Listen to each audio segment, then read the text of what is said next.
¿Qué onda, cracks? ¿Cómo están? Hoy vamos a adentrarnos en uno de los misterios más densos y escalofriantes de la historia criminal de Estados Unidos. Imaginen esto: un asesino que no solo mata, sino que se burla de la policía, envía cartas a los periódicos y crea acertijos que nadie puede resolver. No es el guión de una película de Hollywood, aunque definitivamente inspiró varias. Estamos hablando del asesino del Zodíaco, un fantasma que sembró el pánico en el norte de California a finales de los años 60 y principios de los 70.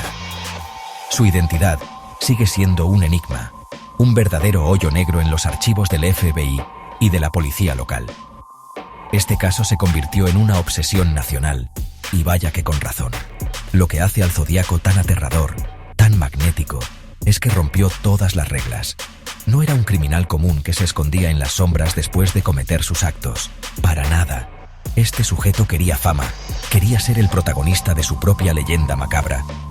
Se comunicaba directamente con el público a través de los medios, exigiendo que sus cartas y sus extraños símbolos fueran publicados. Amenazaba con más violencia si no se cumplían sus caprichos, convirtiendo a toda la población en su audiencia cautiva. La gente no solo temía ser la siguiente víctima, sino que también se sentía parte de un juego retorcido del que no podían escapar. Era un terrorista antes de que el término se usara como lo conocemos hoy. Este asesino eligió como escenario una California que estaba viviendo una revolución cultural. Mientras miles de jóvenes celebraban el verano del amor y la libertad, el Zodíaco trajo una dosis brutal de paranoia y oscuridad. Sus crímenes no parecían tener un motivo claro como el robo o la venganza, lo que los hacía aún más aterradores. Atacaba a parejas jóvenes en lugares apartados, lugares que se suponía eran para el romance y la tranquilidad. De repente, esos rincones idílicos se transformaron en escenas del crimen y la confianza en la seguridad se hizo pedazos. El Zodíaco no solo mataba personas, mataba la inocencia de una era. El impacto de este caso fue gigantesco y su leyenda ha perdurado por más de 50 años. ¿Por qué? Porque representa el fracaso de la justicia. Es la historia de un villano que ganó, que se salió con la suya y desapareció sin dejar rastro, dejando tras de sí un reguero de víctimas, familias destrozadas y una pregunta que resuena hasta hoy: ¿quién era el asesino del Zodíaco? Acompáñenme en este viaje al pasado, a una época de contrastes, para desentrañar los hilos de este misterio que, les aseguro, los dejará pensando por un buen rato. Venga, que esto se va a poner intenso. Para entender el impacto del Zodíaco, tenemos que teletransportarnos a la California de finales de los años 60. Uf, qué época, amigos. Por un lado tenías el epicentro de la contracultura. San Francisco era la meca del movimiento hippie, del paz y amor, de los festivales de música como Woodstock y Monterey. Era el famoso verano del amor de 1967, donde miles de jóvenes con flores en el pelo llegaban buscando libertad, experimentación y una nueva forma de vida.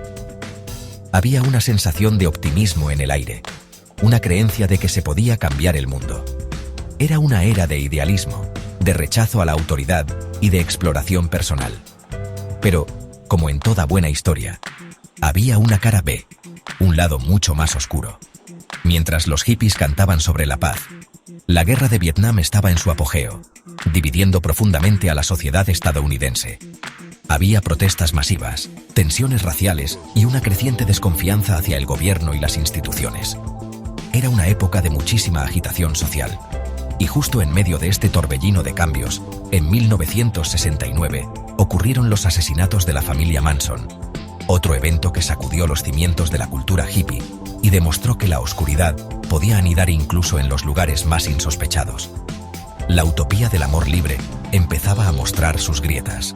En este caldo de cultivo de idealismo y paranoia apareció el Zodíaco. Sus ataques comenzaron en zonas tranquilas, en los suburbios y áreas rurales del norte de California, lugares que representaban el sueño americano de la posguerra. Eran comunidades donde la gente solía dejar las puertas sin llave, donde los niños jugaban en la calle hasta tarde y donde la violencia extrema era algo que solo se veía en las noticias de otras ciudades. El Zodíaco rompió esa burbuja de seguridad de una manera brutal y espectacular.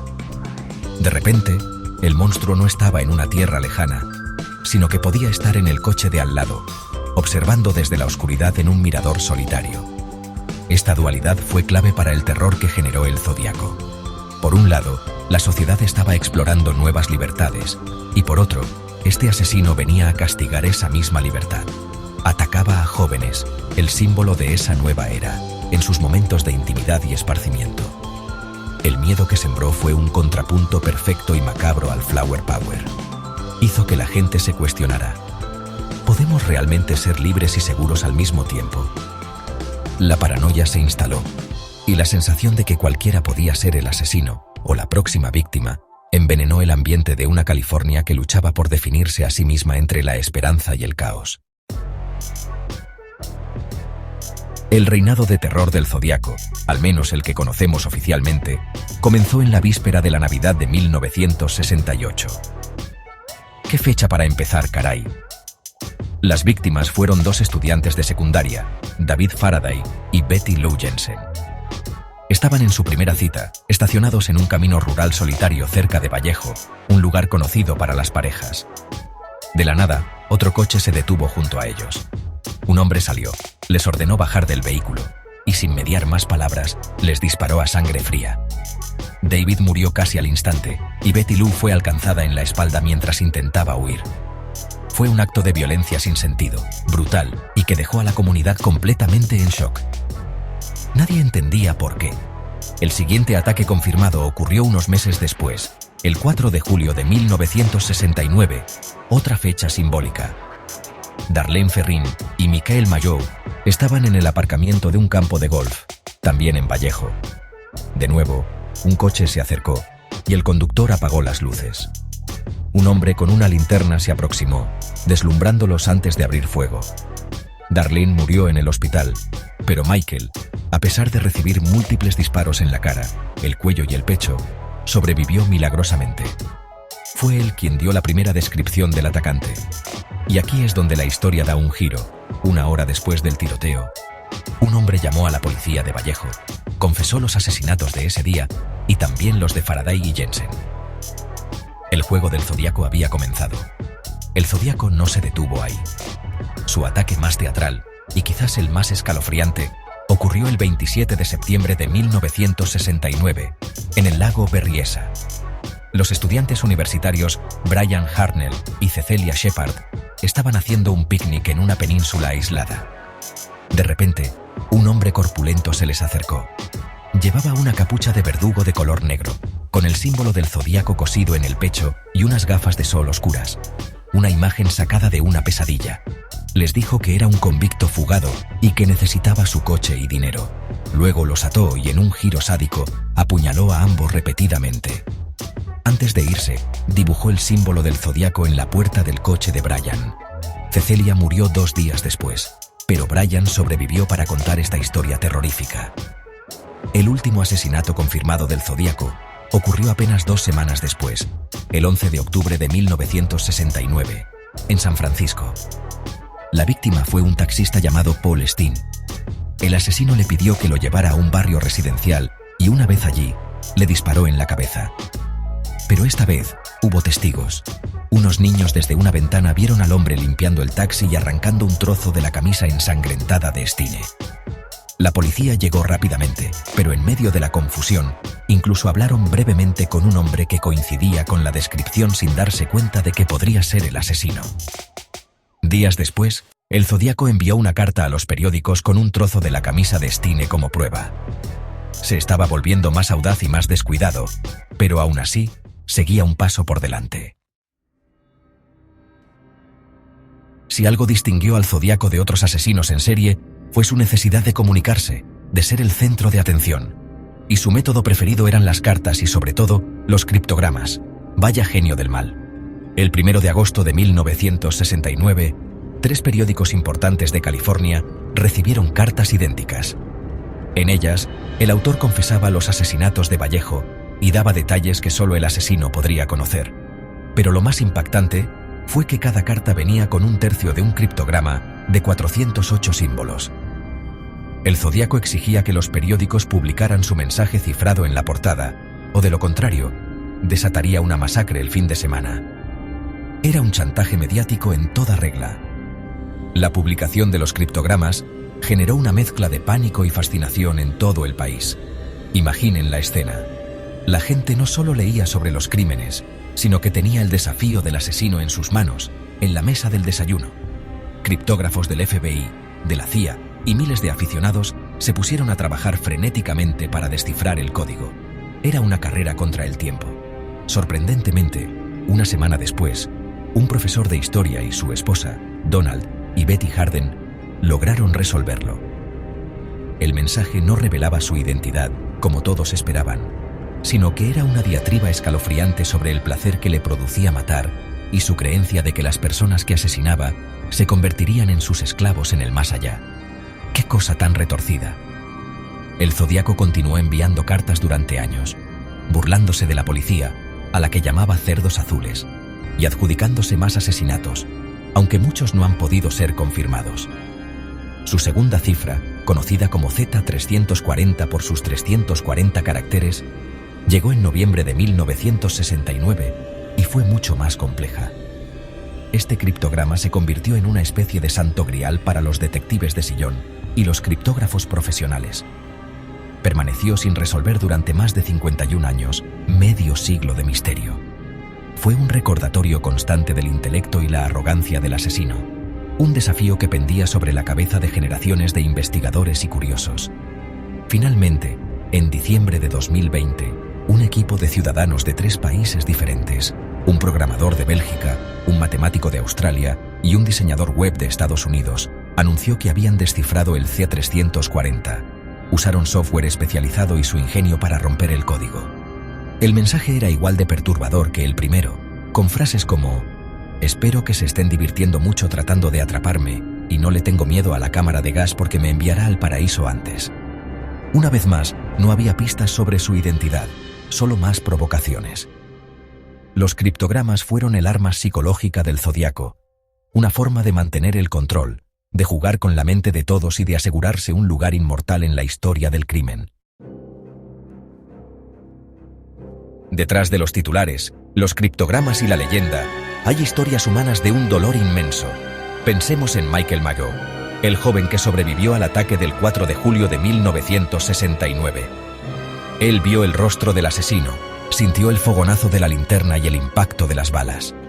Su testimonio fue crucial para la investigación, proporcionando la primera descripción física del Zodíaco, un hombre corpulento, de pelo corto y cara ancha. Pero sobrevivir a algo así deja cicatrices que no se ven. Durante años, Mageau vivió con el trauma, el miedo y la culpa del sobreviviente. Su vida quedó marcada para siempre por esos pocos minutos de terror en un aparcamiento oscuro. Su voz nos recuerda que esto no fue un juego, fue una masacre. Luego está Brian Harnell, quien sobrevivió al brutal apuñalamiento en el lago Berryessa. Su relato es de película de terror. Describió con un detalle escalofriante la apariencia del Zodíaco con su capucha de verdugo, su voz monótona y su escalofriante calma mientras apuñalaba a Cecelia Shepard y a él. Brian, a pesar de sus graves heridas, logró dar información vital a la policía. Con el tiempo, se convirtió en abogado y ha hablado públicamente sobre su experiencia en varias ocasiones, no para buscar protagonismo, sino para mantener viva la memoria de Cecelia y para ayudar a que el caso no se olvide. Su serenidad y su fuerza son un testimonio increíble de la resiliencia humana frente al mal absoluto. Las familias de las víctimas vivieron su propio infierno. Imaginen ser el padre o la madre de Betty Lou Jensen o David Faraday, 2 adolescentes que solo salieron a una cita y nunca regresaron. O la familia del taxista Paul Steen, un hombre trabajador que simplemente estaba haciendo su turno de noche. Estas familias no solo tuvieron que lidiar con la pérdida de sus seres queridos, sino también con el circo mediático que rodeó el caso. El Zodíaco les robó no solo a sus hijos o hermanos, sino también la posibilidad de un duelo en paz. Cada nueva carta del asesino, cada titular, era una nueva puñalada en su herida abierta. Expertos y criminólogos que han estudiado el caso durante décadas también aportan una perspectiva valiosa. Personas como Robert Graysmith, un caricaturista del San Francisco Chronicle que se obsesionó con el caso y escribió 2 libros fundamentales sobre él, nos muestran la profundidad de la investigación ciudadana. Su trabajo, aunque a veces criticado, mantuvo el interés público y reunió una cantidad impresionante de información. Sus voces, junto con las de los detectives y los familiares, tejen un tapiz complejo de dolor, frustración y una búsqueda incansable de la verdad. Nos recuerdan que detrás del monstruo hay víctimas reales cuyas historias merecen ser contadas y honradas. Una de las razones por las que el caso Zodíaco sigue fascinando a todo el mundo es porque, a pesar de miles de sospechosos investigados, nunca se ha identificado al culpable con certeza. Es la pregunta del $1.000.000. El sospechoso más famoso, y sobre el que más se ha escrito, es Arthur Leigh Allen.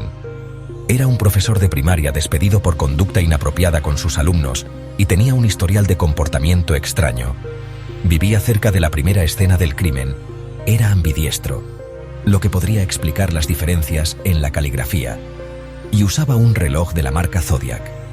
Además, un amigo suyo lo denunció a la policía, diciendo que Allen le había confesado sus intenciones de matar y llamarse Zodiac. Las pruebas contra Allen parecían bastante sólidas a primera vista. La policía lo investigó a fondo, registró su casa y lo interrogó varias veces. Encontraron cuchillos, armas y fórmulas para fabricar bombas. Sin embargo, las pruebas clave nunca encajaron del todo. Sus huellas dactilares no coincidían con las encontradas en la escena del crimen del taxista, y su caligrafía, aunque tenía similitudes, no era una coincidencia perfecta según los expertos. Lo más contundente fue que una muestra de ADN obtenida de las cartas del Zodíaco no coincidió con el ADN de Allen. A pesar de todo, para muchos, incluyendo al investigador Robert Graysmith, Allen sigue siendo el principal y más probable culpable. Pero Allen no es el único en la lista de sospechosos. Otro nombre que ha ganado fuerza en los últimos años es Gary Francis Post, identificado por un grupo de investigadores independientes llamado The Case Breakers en 2021. Este grupo afirma tener pruebas forenses, fotos y testimonios que apuntan a Poste, un pintor de brocha gorda que falleció en 2018. Argumentan que las cicatrices en la frente de Poste coinciden con las del retrato robot del Zodíaco y que hay mensajes ocultos en las cartas que revelan su nombre. Sin embargo, el FBI ha declarado que el caso sigue abierto y no ha confirmado estas afirmaciones, por lo que la teoría sobre Post sigue siendo objeto de un intenso debate. A lo largo de los años han surgido muchísimos otros sospechosos, cada uno con su propia teoría y sus seguidores. Desde Lawrence Kane, un hombre con antecedentes criminales que trabajó en la misma zona que algunas víctimas, hasta Rick Marshall, un proyeccionista de cine que vivía cerca de varias escenas del crimen y tenía un interés en los códigos. Cada teoría tiene sus puntos fuertes y sus debilidades, sus pistas convincentes y sus callejones sin salida. La verdad es que, sin una confesión o una prueba de ADN irrefutable, la identidad del Zodíaco probablemente seguirá siendo un misterio, un fantasma en el imaginario colectivo y un eterno dolor de cabeza para los criminólogos de todo el mundo. El asesino del Zodíaco no solo fue un criminal, se convirtió en un ícono de la cultura popular, un villano de la vida real tan fascinante que Hollywood no pudo resistirse. Su historia tenía todos los ingredientes para una gran película: un asesino en serie inteligente y escurridizo, mensajes en clave, una investigación policial llena de frustraciones y un misterio sin resolver. La primera película que se inspiró directamente en él fue Harry el Sucio de 1971, protagonizada por Clint Eastwood. El antagonista, un asesino llamado Scorpio, aterroriza San Francisco y se burla de la policía de una manera muy similar al Zodíaco, consolidando la imagen del asesino como un terrorista urbano. Pero la película que realmente se sumergió de lleno en el caso fue Zodiac, dirigida por David Fincher en 2007. ¡Qué peliculón, amigos! Está basada en los libros de Robert Graysmith y narra la historia desde la perspectiva del propio Graysmith, del periodista Paul Avery y del detective Dave Toschi. La película es una recreación meticulosa y casi obsesiva de los hechos, la investigación y la paranoia que se apoderó de todos los implicados. Fincher no se enfoca tanto en la violencia gráfica, sino en el proceso agotador y psicológicamente desgastante de la caza del asesino. Lo genial de la película de Fincher es que te hace sentir la frustración y la obsesión de los protagonistas. Ves cómo el caso consume sus vidas, destruye sus carreras y sus relaciones personales. La película no ofrece una respuesta fácil ni un final feliz, De hecho, termina con la misma incertidumbre que el caso real, señalando a Arthur Leigh Allen como el sospechoso más probable pero sin poder probarlo de manera concluyente. Zodiac es considerada por muchos como la representación definitiva del caso y ha sido fundamental para que nuevas generaciones conozcan la historia y se interesen por ella. Es un documental disfrazado de thriller. Además del cine, El Zodíaco ha aparecido en infinidad de documentales, series de televisión, podcasts y libros.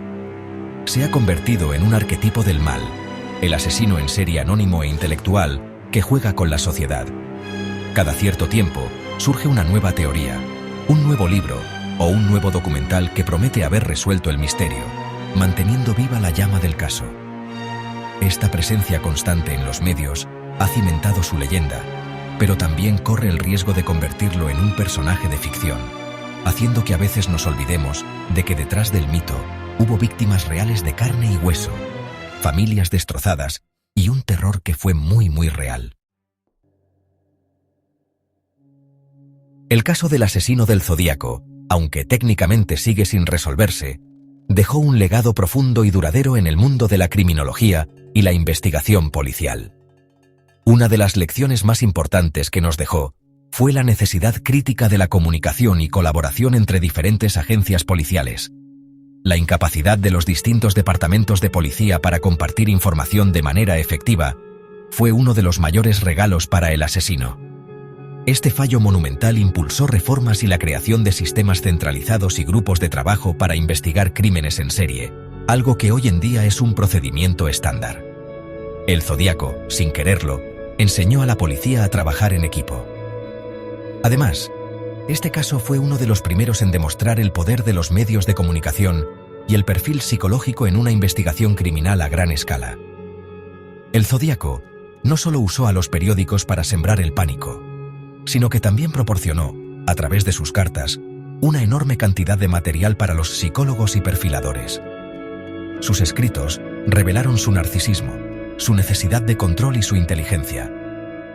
Aunque en esa época el profiling estaba en pañales, el caso del Zodíaco se convirtió en un estudio de caso fundamental para el desarrollo de esta disciplina, ayudando al FBI a entender la mente de los asesinos en serie y a predecir sus comportamientos. Hoy, más de 50 años después, la búsqueda de la identidad del Zodíaco continúa, pero ahora con herramientas que los detectives de los 70 ni siquiera podían soñar. Los avances en la tecnología de ADN son la mayor esperanza. Los investigadores han intentado extraer perfiles genéticos completos de la saliva encontrada en los sellos y solapas de los sobres que envió el Zodíaco.